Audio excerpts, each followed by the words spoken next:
இந்தியாவின் முதல் சேஃப்டி கல்லூரியான IIPHS college of safety management வழங்கும் எழுதாமல் படிக்காமல் எல்லோரும் ஈஸியாக புரிஞ்சுக்கிற வகையில் ஈஸி இங்கிலீஷ் எபிசோட்ஸை பார்த்துட்டு வர்றோம். இதை பார்த்துட்டு பாராட்டு தெரிவித்து ஃபாலோ பண்ணுறேன். உங்கள் அனைவருக்கும் நன்றி. இன்றைக்கி நம்ம பார்க்க போகிற டாபிக் பார்த்தீங்கன்னாக்கா இதுதான், நத்திங்னா என்ன அப்படின்னு நல்லா தெரியும். நத்திங்னா ஒன்றும் இல்லை, இல்லை ஏதும் இல்லை, எதுவும் இல்லை, இல்லை ஒன்றும் இல்லை, அப்படி தானே சொல்லுவீங்க. Right or wrong? ரைட். முக்கியமான விஷயம் சொல்ல வந்தேன் என்னென்னா, பேசும்போது நோ இங்கிலீஷ் அதை சொல்லிட்டு போயிடும். பேசும்போது நோ, எழுதும்போது நாட்டு, ரெண்டுக்குமே நெவர். எழுதவும் செய்யலாம், பேசவும் செய்யலாம்னு சொன்னேன். இது எல்லாமே இல்லை தான். இது பேச, இது எழுத, இது போத் இரண்டும். பேச ப்ளஸ் எழுத அப்படின்னு சொல்லி சொன்னேன். சம்டைம்ஸ் என்ன அப்படின்னா, சில நேரங்களில் நமக்கு நோவுக்கு போல நாட்டை யூஸ் பண்ணுவாங்க. நாட் அட் ஆல் அப்படிம்பாங்க. அப்படி தான் சொல்ல நோ அட் ஆல்னு சொல்கிறது இல்லையே அப்படின்னு கேட்கலாம். அந்த இடத்துல நீங்கள் என்ன புரிஞ்சுக்கணும், தட் இஸ் எக்ஸம்ஷன் கேட்டகரி. எதுக்காக அப்படின்னா, இந்த கம்யூனிகேஷனுங்கிறது எப்படி சொன்னால் ஒருத்தவனுக்கு ஈஸியாக புரியுமோ, சொல்கிறவனுக்கு ஈஸியாக இருக்கணும், கேட்குறவனுக்கு ஈஸியாக இருக்கணும். அதுதான் கம்யூனிகேஷன். சொல்கிறவனுக்கு ஈஸியாக இருக்கணும், அது கேட்குறவனுக்கு ஈஸியாக இருக்கணும். இதுதான் கம்யூனிகேஷன். அதனால தான் கம்யூனிகேஷனுங்கிறது ஒன்லி எழுத்து மட்டும் இல்லை, ஒன்லி பேச்சு மட்டும் இல்லை, நிறைய கம்யூனிகேஷன் இருக்குது. பாடி லாங்குவேஜ், ஃப்ளைட் மேலே ஏறி நின்றுக்கிட்டு அப்படி கை காட்டினார்,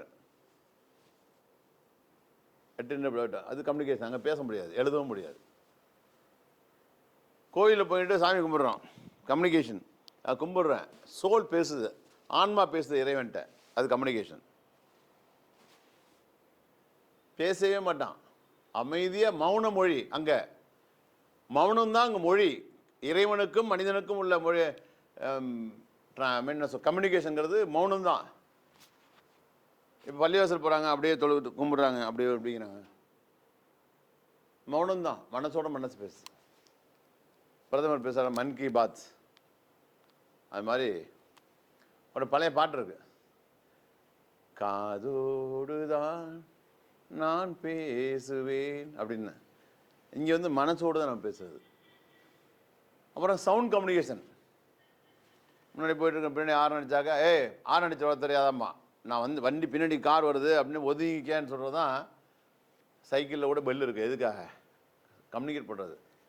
நீ போகும்போதெல்லாம் வண்டி சைக்கிளில் பெல் இல்லைன்னா ஓரம்போ ஓரம்போ ஒக்குமானி வண்டி வருது, நீ பாட முடியுமா? ஒரு டூ வீலரில் ஆரன் இருக்குது, சைக்கிளில் பெல் இருக்குது, லாரியில் ஆரன் இருக்குது, எல்லாத்துலேயுமே இருக்குது. ட்ரெயினில் பார்த்தீங்கன்னா லாங்காக அடிக்குது. வெளிநாடுகளில் பார்த்தீங்கன்னா, யூரோப்பியன் கண்ட்ரியில் ஹார்ன் அடித்தா தப்பு. ஆனால் அங்கே ஹார்ன் வச்சுருக்கான், அவசரத்துக்கு அடிக்கணும். அது சவுண்ட் கம்யூனிகேஷன். சினிமா தேட்டரில் பெல் அடிக்குது, இடைவேளை விட்டுருது, வெளியில் இன்டர்வலில் சாப்பிட்டுட்ருக்கோம், டீ சாப்பிட்டுட்ருக்கோம், கர்ன்னு பெல் அடிக்குது. அப்போ அந்த படம் போட போகிற சீக்கிரம் உள்ள வாடான்னு அர்த்தம். அதுக்கான 10 பேர் வச்சு சீக்கிரம் போங்க, படம் போனப்பாங்க, சீக்கிரம் போங்க, சீக்கிரம் போய் ஆளை திட்டுவான். சத்தம் வந்துச்சா உனக்கான அதுதான். சின்ன வயசில் அடிப்பாங்களா, டென் டென் டென் டென், பள்ளிக்கூடத்தில் டென் டென் டென் டென் அர்த்தம். காலையில் பெல் அடிப்பாங்க, ஒரு ஃபஸ்ட்டு பெல் சீக்கிரம் வான்னு, மதியானம் bell, interval bell, evening class over ஆகும்போது பெல்லு,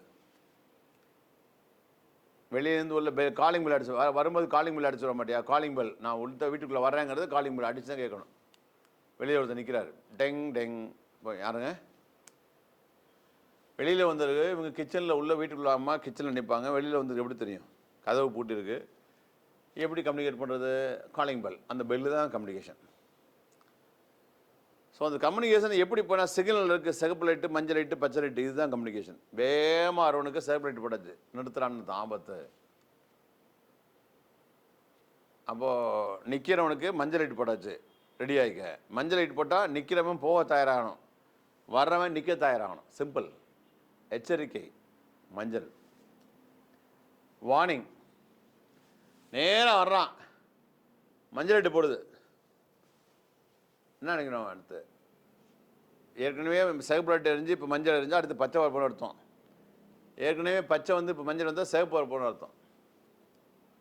ஸோ கம்யூனிகேஷன் என்ன சொல்கிறேன்னா, சம்டைம்ஸ் நீங்கள் நாட்னு பேசுகிறீங்கன்னு வச்சுங்களேன், அந்த நாட் சொல்லும்போது உங்களுக்கு சொல்கிறதுக்கு ஈஸியாக இருக்குன்னா அதே சொல்லிக்க, நோ ப்ராப்ளம். இப்படி தான் சொல்லணும்லாம் ஒன்று கிடையாது. ஆனால் என்ன அப்படின்னா சொல்லுவாங்க, ஒரு ஸ்டார் ஹோட்டலில் போனீங்கன்னா ஃபுட்டை எப்படி சர்வீஸ் பண்ணுன்றது, ஒரு தண்ணியை வந்து எந்த சைடு வாட்டர் வைக்கணும், ஒரு பிளேட் எப்படி வைக்கணும், பிளேட் எப்படி பிடிக்கணும், ஃபோர்க்கு நைஃபு ஸ்பூனு 3 வைப்பாங்க பிளேட் பக்கத்தில். எந்த பக்கம் ஃபோக் வைக்கணும், எந்த பக்கம் கத்தி வைக்கணும், எந்த பக்கம் ஸ்பூன் வைக்கணும், எந்த பக்கம் இருந்து ஃபுட்டை சர்வீஸ் பண்ணும்போது இப்படின்னு இந்த ஹோட்டலில் சர்வீஸ் பண்ணக்கூடிய வெயிட்டருக்கு ட்ரைனிங் கொடுப்பாங்க. அது ஒரு படிப்பு, BSc, MBA, diploma, MSc, hotel management படிப்பு. இது ஒரு படிப்பு, உலகளாவிய படிப்பு. அந்த படிப்பில் வந்து ஒரு வரக்கூடிய கஸ்டமருக்கு எப்படியெல்லாம் வந்து ஃபுட்டை சர்வீஸ் பண்ணணும் அப்படின்னு சொல்லி கொடுப்பாங்க. தண்ணி ஊற்றும்போது எந்த காலை ஃபஸ்ட்டு வைக்கணும், ரைட்டை வைக்கணுமா லெஃப்ட் வைக்கணுமா சொல்லி கொடுப்பாங்க. அப்படி மாதிரி ஒரு ட்ரெஸ்ஸில் என்னென்ன இருக்கணும், ஒரு சென்ட்டு போட்டக்கூடாது, கையில் சலக்குன்னு சில்லற காசு வச்சக்கூடாது, ஹை ஹீல் ஷூ போடக்கூடாது. ஓவரான சென்ட்டு போட்டான்னா அந்த உணவு அந்த டேஸ்ட்டில் அதை விட அந்த சென்ட்டு மேலே தூக்கிடும், அப்போ அந்த உணவு டேஸ்ட் தெரியாது. அது மாதிரி கஸ்டமரை பார்த்து பேசக்கூடாது. ஏன்னா கஸ்டமரை பார்த்து இவங்க என்ன சார் வேணும் இப்படி இருக்கான்னு வச்சு என்ன வேணும்னு கேட்டால் இவனோட வாய்ஸ் ஸ்மெல் வந்து இவன் மூஞ்சில் பட்டு ஐயோ சாப்பிட வந்த மூடே ஒன்று பெரியும். ஆனால் அப்படி கஸ்டமர் எப்படி இருக்கான்னு வச்சுங்களேன், இங்கேருந்து போகிறவன் என்ன பண்ணணும், இவனு அவன் கஸ்டமர் முகம் எந்த பக்கம் இருக்கோ அதே திசையில இவனு மூஞ்சை வச்சுட்டு லைட்டாக அப்படி திருப்பிக்கணும். இப்படி இருக்கக்கூடாது, லைட்டாக அப்படி திருப்பிக்கணும். அப்படிலாம் இருக்குது. ஆனால் அங்கே வரக்கூடிய கஸ்டமர் எப்படி சாப்பிடணும் அதுக்கு ஏதாவது விதிமுறைகள் இருக்கான்னு அது கிடையவே கிடையாது. Customer is a god. அவன் ஸ்பூன் ஃபோர்க்குலாம் வச்சுருக்காங்க அப்படின்னா அதை எதையும் தொடாமல் கையால் எடுத்து சாப்பிடலாம், எடுத்து தட்டை வச்சு குடிக்கலாம். அவனுக்கு எந்த டேர்ம்ஸ் அண்ட் கண்டிஷன் கிடையாது, பிகாஸ் இஸ் எ கஸ்டமர். அதுபோல் இந்த மொழியோட கஸ்டமர், நீங்கள் தான் பேசுகிறவங்க மொழியை பயன்படுத்துறவங்க தான் கஸ்டமர். உங்களுக்கு எந்த டேர்ம்ஸ் அண்ட் கண்டிஷன் இருந்தால் கூட என்ன அப்படின்னா, நீங்கள் பேசும்போது எது ஈஸியாக இருக்குது, நோக்கு போல நாட்டு வச்சா நாட்டை பேசுங்க, நோ ப்ராப்ளம் அட் ஆல். அதை சொல்ல வந்தேன். Okay right. இப்போ நம்ம என்ன பார்க்க போகிறோம், நத்திங்னா என்ன அதை தான் பார்க்க போகிறோம். ஓகே, நத்திங்னா ஒன்றும் இல்லை. இதை பார்த்தீங்கன்னா ரொம்ப படித்தவங்க காலேஜ் ப்ரொஃபஸர்ஸு, குறிப்பாக இந்த சினிஃபீல்டில் உள்ளவங்க பார்த்தீங்கன்னா எல்லாம் அவங்களும் படித்தவங்க தான். அவங்களும் பேசிக்கலாக கான்வென்ட்டில் படித்து பெரிய பெரிய இங்கிலீஷ் மீடியம் படித்து வந்தவங்க தான். அவங்களும் என்ன பண்ணாங்க அப்படின்னா அது மாதிரி நத்திங், எனி ப்ராப்ளம் அப்படிமா, நத்திங் அப்படிம்பாங்க. எனி ப்ராப்ளம் கேட்டால் நத்திங் அப்படிம்பாங்க. ஸோ அந்த நத்திங் ரைட்டா அப்படின்னா உச்சரிப்பு தப்பு, நத்திங்னு சொல்லக்கூடாது. இது என்ன சொல்லணும், அப்போ நோ திங்னு சொல்லணும். இந்த இடம் பண்ணதில் நத்திங் இது எப்படி சொல்லணும்னா நோ திங், இது கூட போட்டுங்க தப்பு இல்லை, இப்படி தான் சொல்லணும், நத்திங் சொல்லக்கூடாது. ஏன் சொல்லக்கூடாது அப்படின்னா இந்த பாருங்க, நோபடி,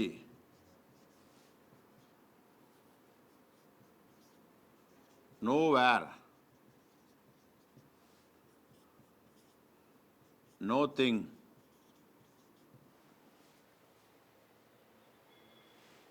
இப்படி எடுத்துங்க. அப்படி இல்லைன்னா இடம் பொருள் ஆள் மாற்றிங்க, அது இன்னொரு பதில் பார்ப்போம். நோபடினா யாரும் இல்லை, நோவேர்னா எங்கேயும் இல்லை. இப்போ இங்கேயும் அது நோ தானே போட்டிருக்கேன், சொல்லுங்கள் இங்கே என்ன வித்தியாசம் போட்டேன், என்ன வித்தியாசம் போட்டேன் சொல்லுங்கள். உதாரணமாக நோவேர்,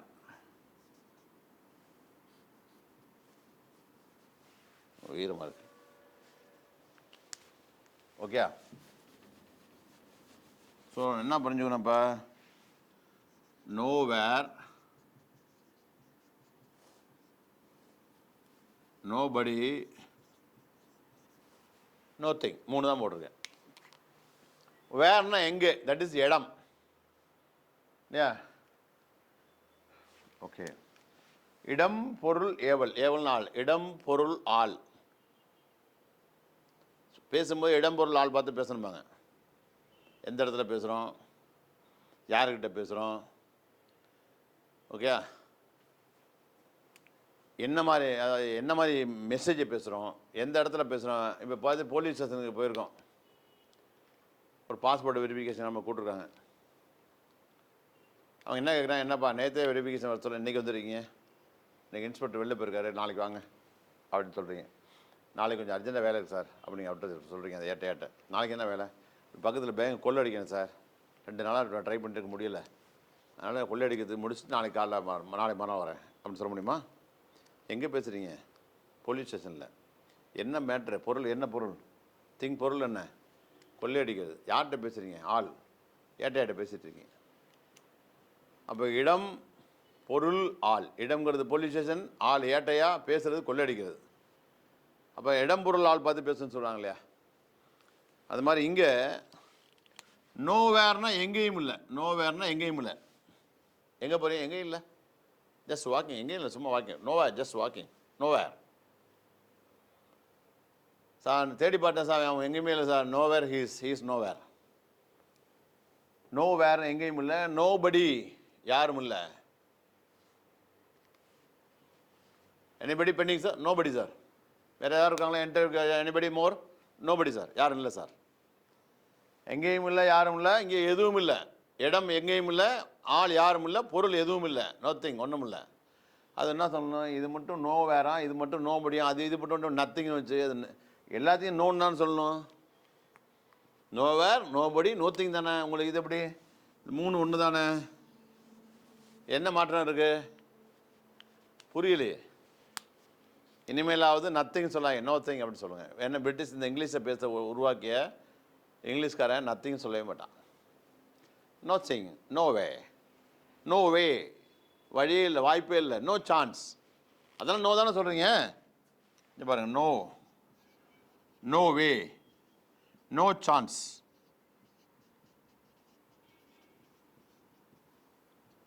நோ டவுட்ஸ்.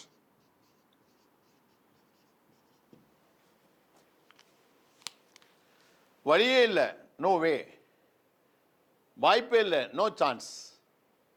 வாய்ப்பே இல்லை ராஜா, சந்தேகமே இல்லை, நோ டவுட். இங்கெல்லாம் நோ தானே வருது. இங்கே எப்படி நாவா மாறிச்சு, நத்திங்னு எப்படி மாறிச்சு? நோ நோ நோ நோன்னு நோவா சொல்லிட்டு வர்றீங்க. No doubt, no chance, no way, no படி, நோ வேர். இது மட்டும் எப்படி நத்திங் மாறிச்சு? நோ எப்படி நாவா மாற்றுனீங்க? அப்போது என்ன வரும் உங்களுக்கு? இது எல்லாத்தோடைய உச்சரிப்பு என்ன வரணும்? நோ தானே. நோ, நோ வேர், நோ படி, nothing, no way, no chance, no doubt. Any doubt? No doubt sir. Any point? No point sir. Any question? No question sir. எல்லாத்துக்கும் நோ தானே வருது. நோ உங்களை யார் சொல்லி கொடுத்தா? நான் உச்சரிக்க புரியுங்களா? சரி, மற்றவங்க உச்சரிச்சு போகிறாங்க சார், எல்லாம் அப்படி தான் சொல்கிறாங்க, எல்லாரும் சொல்கிறாங்கன்னு திரும்ப சொல்கிறேன். நீங்கள் இந்த இங்கிலீஷ் லேர்ன் பண்ணிட்டு இருக்கும்போது மற்றவங்களாம் சினிமா பார்த்துட்ருக்கேன். அதுக்காக நீங்கள் என்ன பண்ணுவீங்க? எல்லோரும் பார்க்க, நீங்கள் சினிமா பார்க்க போனீங்களா? இல்லை, நீங்கள் நல்லதை பார்க்குறீங்களா? ஸோ அதனால் இனிமேல் நீங்கள் பயன்படுத்தும் போது ஒன்றுமில்லைங்கிறதுக்கு என்ன சொல்லக்கூடாது? நத்திங்னு சொல்லக்கூடாது. என்ன சொல்லணும்? என்ன சொல்லக்கூடாது? நத்திங்னு சொல்லக்கூடாது. இதை வந்து சொல்லக்கூடாது. என்ன சொல்லணும்? நோ திங் சொல்லணும். நோ வேர், நோ படி, nothing, no way, no chance, no doubt. என்ன டவுட்? No doubt sir. புரியுதா மேட்டர்? புரியுதா? ஸோ மை டியர் ஃப்ரெண்ட்ஸ், இந்த மாதிரி வார்த்தைகளை பயன்படுத்தும் போது நீங்கள் ஒரு நாள் சொல்லி பழகியிருப்பீங்க. கொஞ்சமாக அது பேசிட்டு இருக்கும்போது தப்பாக பேசிட்டிங்கன்னா அது ஒன்றும் பெரிய மேட்ரு கிடையாது. நீங்களே மாற்றிங்க அதை. ஓகே, நீங்களே அதை மாற்றிங்க. அப்புறம் நீங்கள் வந்து நீங்கள் புதுசாக கற்றுக்கிறத நீங்கள் மைண்டில் வச்சுருக்கணும், ஈஸியாக உங்களுக்கு புரியணும் அப்படின்னா மற்றவங்களுக்கு சொல்லிக் கொடுங்க. சில சமயங்கள் நம்ம சொல்லிக் கொடுக்கும்போது ஆனால் அவங்க என்ன ஃபீல் பண்ணுவாங்கன்னா, அவங்களுக்கு ரொம்ப நம்ம ஒரு ஆர்வத்தில் கற்றுக்குவோம், அந்த ஆர்வம் அவங்களுக்கு இருக்குன்னு எதிர்பார்க்க முடியாது இல்லையா? யார் சொல்லுவாங்க இல்லையா, சாகும்போது கூட ஒன்று கற்றுக்கணும். அன்டில் அவர் last breath, at the moment of last breath, இறக்கும் தருவாயில் கூட ஒன்று கற்றுக்கணும். வாழ்க்கையில் வந்து நமக்கு வந்து நம்மகிட்ட இருக்க பணம், அதாவது ஒரு பணத்தை செலவு பண்ண குறையும், அறிவை செலவு பண்ண கூடும். இதான் அறிவுக்கும் பணத்துக்குள்ள வித்தியாசம். அன்பும் அறிவும் எப்படின்னாக்க இல்லையா, அன்பும் அறிவும், அன்பையும் அறிவையும் செலவு பண்ண, அன்புக்கு அம்மா அறிவுக்கு அப்பா. இது அம்மா அப்பா. இந்த அன்பை நீங்கள் செலவு பண்ண கூடிக்கிட்டே இருக்கும். இந்த உதாரணமாக ஒரு 10 நாய்கள் பார்த்துருக்குன்னு வச்சுக்கலாம். 10 நாய் இருக்குது. 10 நாயை பார்த்தவங்களுக்கு என்ன வருது? உங்களுக்கு எரிச்சலாக வருது. நாய் பயமாக இருக்குது, எரிச்சல் கோவமாக வருது. ஏன்னா எங்கே போனாலும் நாய் படுத்துருக்கேன்னு. ஆனால் என்ன பண்ணுறாங்க, சிலர் தெய்வமாக கும்பிட்றாங்க, பைரவர்ன்றாங்க. நமக்கு நம்ம வீட்டிலேயே சொன்னாங்க, இன்னும் பைரவர், ஐயோ நாயை போய் பைரவன்றாங்களே அப்படின்னு தோணும். எனக்காச்சும் ஒரு நாள் அது நீங்கள் சாப்பிட்டதில் மிச்ச பொருட்கணும் வச்சிங்கன்னு வச்சுங்களேன். எல்லா நாய்க்கும் வைக்கணும் அவசியம் இல்லை.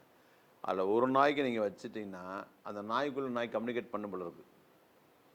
ஒரு நாய்க்கு வச்சுட்டீங்க, அதை சாப்பிட்டு வச்சு மற்ற நாய் பார்த்து வச்சோ பார்க்கலையோ, அடுத்த நாள் நீங்கள் போனீங்கன்னா நீங்கள் ஒரு நாய்க்கு சோறு வைக்கும்போது மற்ற நாய் இருந்திருக்காது. ஆனால் அதெல்லாம் கம்யூனிகேட் பண்ண நாளைக்கு போகும்போது எல்லா நாயும் ஒன்று ஒரு ஃப்ரெண்ட்லியாக அவங்களை பார்க்கும். நான் ஏற்கனவே சொல்லியிருக்கேன் அதை. ஏன்னா அன்பை பரிமாறிக்க நீங்கள் சோறு வெறும் சோறு இல்லை. அது உங்களுக்கு வேணால் நீங்கள் சாப்பிட்ட மிச்சமாக இருக்கலாம். மட்டன் சாப்பிட்ருக்கீங்க, சிக்கன் சாப்பிட்ருக்கீங்க, மிச்சம் கடிக்க முடியாது, எலும்பு தூக்கி போட்டிருப்பீங்க, இந்த இடம் சுத்தமாகட்டுமேன்னு. ஆனால் அதுக்கு அது உணவு. அதுக்கு அது உணவு. யானைக்கு தான் தேவை மிகப்பெரிய கரும்பு, எறும்புக்கு அந்த சக்கையில் சின்ன பீஸ் போதும். அதுக்கு அது எறும்புக்கு இது உணவு, யானைக்கு பெரிய கரும்பு உணவு. அது மாதிரி நான் சாப்பிட்டது மொத்தம் சாப்பிட நமக்கு உணவு, மிச்சம் இருக்கிறது வந்து நாய்க்கு உணவு. அப்போ நீங்கள் என்ன பண்ணுறீங்க, அது கீழே கொட்டாமல் கொண்டு அந்த நாய்க்கு போட்டிங்கல்ல, சரியா கீழே கொட்டணும். ஒரு ஜீவராஜ் சாப்பிட்டு போகுது அப்படின்னு நினச்சிங்கல்ல, அந்த இடத்துல உங்களுக்கு அன்பு வந்துருச்சு. அப்போ அந்த இடத்துல நீங்கள் சாப்பாடு போடல, அன்பை விதைக்கிறீங்க. எலும்பு மிச்சம் இருக்குது, எலும்பை வச்சு விதை, அந்த எலும்பு தான் விதை இல்லையா? அதை உங்கள் அன்பால் விதைக்கிறீங்க. ஏன் கீழே போகணும், இந்த எலும்பு கூட நாய் சாப்பிடட்டுமேன்னு. அறிவும் அப்படி தான். 4 பேருக்கு நம்ம தெரிஞ்ச விஷயத்த அப்படி உங்களுக்கு தெரிஞ்ச சின்ன குழந்தைகளுக்கு, தம்பிய தங்கச்சிகளுக்கு, இல்லை உங்கள் ஃப்ரெண்ட்ஸுகளுக்கு சொல்லி கொடுத்தீங்கன்னா இப்படி தான் சொல்லணும், அப்படி தான் சொல்லணும் அப்படின்னாக்க உங்களுக்கு டெவலப் ஆகிட்டே இருக்கும். நம்மளை வந்து எந்த இடத்தையும் பணம் காப்பாற்றாது, அறிவு தான் காப்பாற்றும். பணத்தை வச்சு அறிவு வாங்க முடியாது, அறிவை வச்சு தான் பணத்தை எவ்வளோனா சம்பாதிக்கலாம். பில்கேட்ஸ் என்ன பணத்தை வச்சு வந்தாரா? சுந்தர் பிச்சை பணத்தை வச்சு வந்தாரா? அவன் நான் 2 பேர்த்து மட்டும் சொல்லலை. எத்தனையோ ஐஏஎஸ், எத்தனையோ ஐபிஎஸ், எத்தனையோ பிஸ்னஸ்மேன், இவங்கெல்லாம் பணத்தை வச்சா வந்தாங்களா? கிடையாது. அவங்க அறிவை வச்சு வந்தாங்க. அறிவை வச்சு கோடியாக சம்பாதிக்கலாம். ஆனால் உலகத்தையே விலையாக கொடுத்தா விட அறிவை சம்பாதிக்க முடியாது. அறிவுங்கிறது என்ன சொல்கிறாங்கண்ணே, ஏதாவது விலை கொடுத்து வாங்க முடியாது. ஓகேங்களா? ஸோ எனிவே இதை புரிஞ்சுட்டீங்க. ஸோ இனிவரும் நேரங்களில் அப்படியே பேசுங்க, நல்லா ப்ராக்டிஸ் பண்ணுங்கள். நான் சொல்லிக் கொடுத்த ப்ராக்டிஸ் பண்ணுங்கள். அண்ட் கண்டிப்பாக ஷேர் பண்ணுங்கள், ஃபாலோ பண்ணுங்கள், இந்த சேனலை சப்ஸ்கிரைப் பண்ணுங்கள். 4 பேர்ட்டு ஃப்ரெண்ட்ஸ் வந்து பார்க்க சொல்லுங்கள். இது மாதிரி நிறையா இங்கிலீஷ் மட்டும் இல்லை, அன்றாடம் நம்ம லைஃப்பில் செய்யக்கூடிய மிஸ்டேக்ஸ், பாதுகாப்பு குறைவு, அதாவது டிரான்ஸ்போர்ட்டில், கரண்டில், கெமிக்கலில், ஃபுட்டில், இல்லை என்னென்னலாம் மிஸ்டேக் பண்ணுறோம் அப்படிங்கிறத அடுத்தடுத்து நானே தொடர்ந்து எபிசோட்லாம் சொல்லுவேன். மறந்துடாங்க. மீண்டும் நம்ம என்ன பண்ணுறோம், இன்னொரு டாப்பிக்கில் நம்ம பார்ப்போம். ஏன்னா என்ன டாபிக்னா, நிறைய பேர் டைவர்ஸ்ங்கிறாங்க, சில பேர் டிவோர்ஸுங்கிறாங்க, சில பேர் இங்கிலீஷில் பேசும்போது சினிமா நடிகர்கள், ஹீரோயின்லாம் எங்களோட டிரெக்டர் சொன்னார், எங்களோட டிரெக்டர் வந்து அப்படிம்பாங்க. சில பேர் டைரக்டர், படிக்காதவங்க டைரக்டராங்க, படித்தவங்க டிரெக்டர்ன்றாங்க. அப்புறம் ஊரில் பார்த்தீங்கன்னா ஃபைனான்ஸ் கம்பெனி நிறையா இருக்குது. ஆனால் இவங்க என்னென்னா ஃபினான்ஸ் மினிஸ்டர்ன்றாங்க. ஒருத்தன் ஃபினான்ஸுங்கிறான், ஒருத்தன் ஃபைனான்ஸுங்கிறான், ஒருத்தன் டைரக்டருங்கிறான், ஒருத்தன் டிரெக்டருங்கிறான், ஒருத்தன் டிவோர்ஸுங்கிறான், ஒருத்தன் டைவர்ஸுங்கிறான். இதில் எது உண்மை, எது ரைட்டு அப்படிங்கிறது தான் அடுத்த டாப்பிக்கில் பார்க்க போகிறோம். Okay, see you. Thank you, my dear friends.